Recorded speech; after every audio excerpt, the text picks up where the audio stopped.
Hey everyone, this is Kevin from thechesswebsite.com, and today we're going to be going over the Three Pawn Gambit, and it derives from my favorite opening in chess, and that is the King's Gambit, which starts out with e4, e5, and after f4, pawn takes on f4, knight f3, rapid development from white, and then bishop e7. This is one of the most common ways that you'll see black defend the King's Gambit, because it puts early attack on this h4 square, and the bishop would be defended by the queen from d8.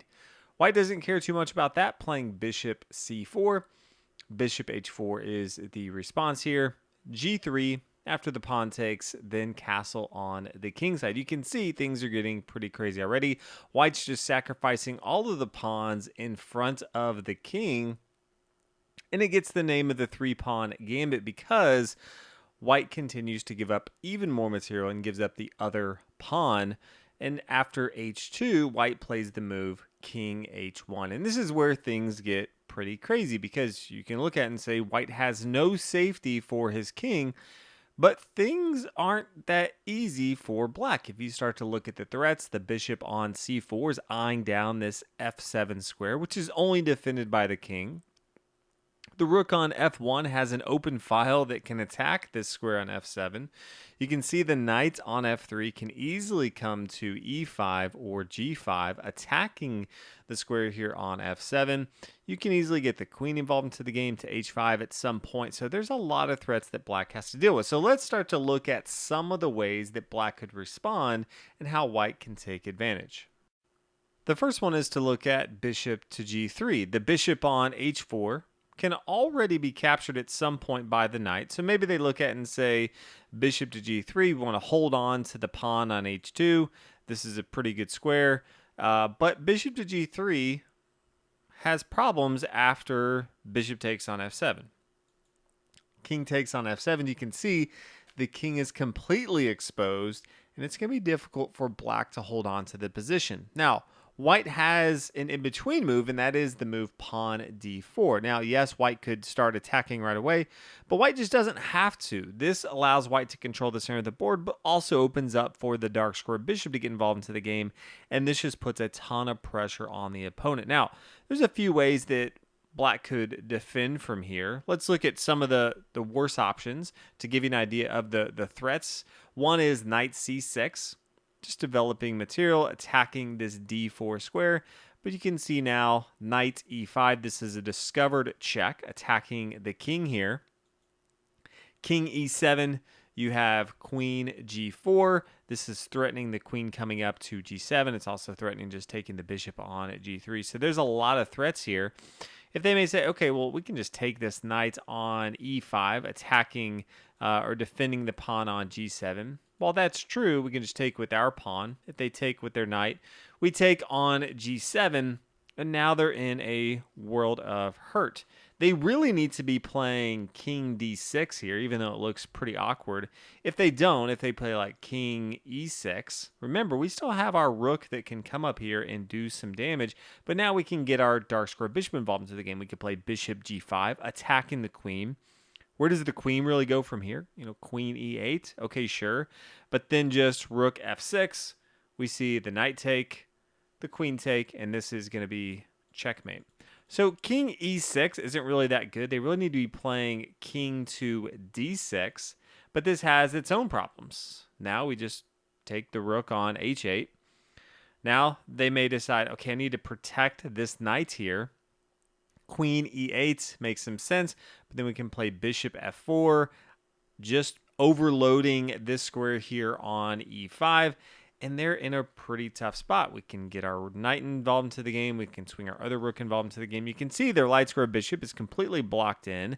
Their rook on a8 is not doing anything, and so while, yes, our king over here on h1 isn't well protected, it doesn't matter because they're never able to attack it. Now let's come back. They're probably not going to play knight to c6 as common. Instead, they could decide, okay, well, let's just play d6. Let's open up for our light square bishop to get involved into the game. But from here, we can still play knight to e5 because discovered check, and it just puts so many threats on our opponent. King to e8 here, queen h5, attacking the king. They play pawn g6. We're always going to be taking with our knights here. It gets very difficult if they take with their pawn because we just take their rook on h8. But if they don't, if they just play knight f6, well, now we can take with our rook. They take with their queen. But then we have knight e5, discovered attack with our queen. Check here. So maybe they play king f8, then we bring our bishop involved into the game. You can see things get pretty bad from here. They could play king to g8 here, queen e8. This is going to be a checkmate. If instead they play king e7, it just gets pretty awkward as well. We play bishop g5 and they lose their queen. So all in all, this is going to be a pretty bad spot if they play that d6 move. Now, what if they don't play d6? What if they play knight f6? Trying to just block off the f file from our rook here. We can just play knight g5. Check. Okay, the king comes back to g8.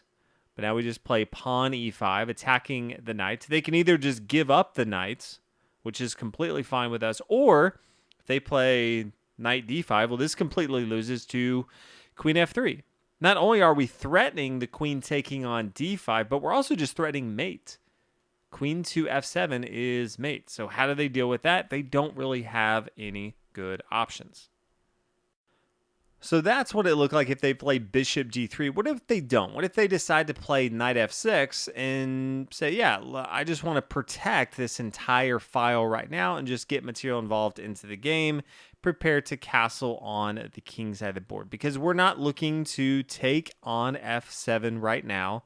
Instead, we can just take the bishop on h4. And while, yes, they may castle on the king side, now we can play knight c3.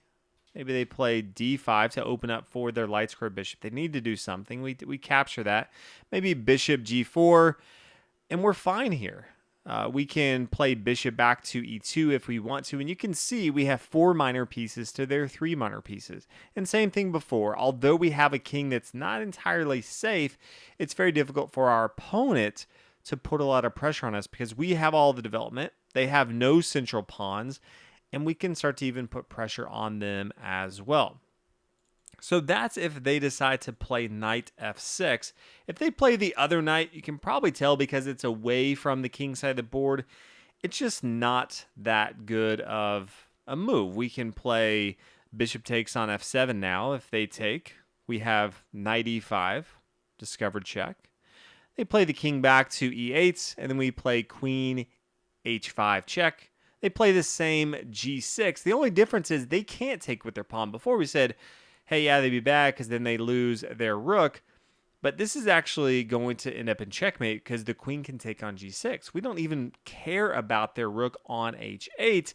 We have a checkmate, and there's no way for them to stop it because we have this threat of the rook coming up here. Again, it doesn't really matter where they move. It's eventually going to end up in checkmate. So knight to c6 is not going to work out at all. The best move from black, if you ever run into this position yourself, instead of knight to c6, black should really play pawn d5. The reason for this, one, it opens up the light square bishop. Remember, black is up in material right now, was able to capture all those pawns in front of the king. So black just needs to make sure that white doesn't have the immediate threats on their own king. This pawn d5 opens up for the light square bishop to get involved into the game, but also blocks the bishop from coming and attacking the f7 square, which is the biggest weakness that black right now has. Yes, white can take with their pawn and get to pawn back in material, but now black can get pretty aggressive. Bishop h3, attacking the other pieces that are threatening the f7 square. So we already stopped the bishop here. Now black is attacking this rook. The rook has to move off of the f file because the bishops are both attacking it. And so maybe knight takes on h4, but that's fine. Black is up in material, so that if they can exchange down, that's going to be good for them. Now, black is completely overloading this king side of the board. White almost has to play queen e1 to trade this off, or they're going to end up losing pretty easily. But now just queen to e7. There's an exchange here, and after knight takes on e7, you can see that black is up a good deal of material. White doesn't have... they do have a bishop pair, but beyond that, it's difficult to see how white's going to be able to overcome. So that's what you should be playing if you're black. but for the most part, it's difficult to find, and black can find themselves in a very difficult position if they go up against the three-pawn gambits. Hopefully you guys enjoyed this video. Try out the Bertin Gambit and let me know what you guys think. Thanks for watching. I'll see you in the next video.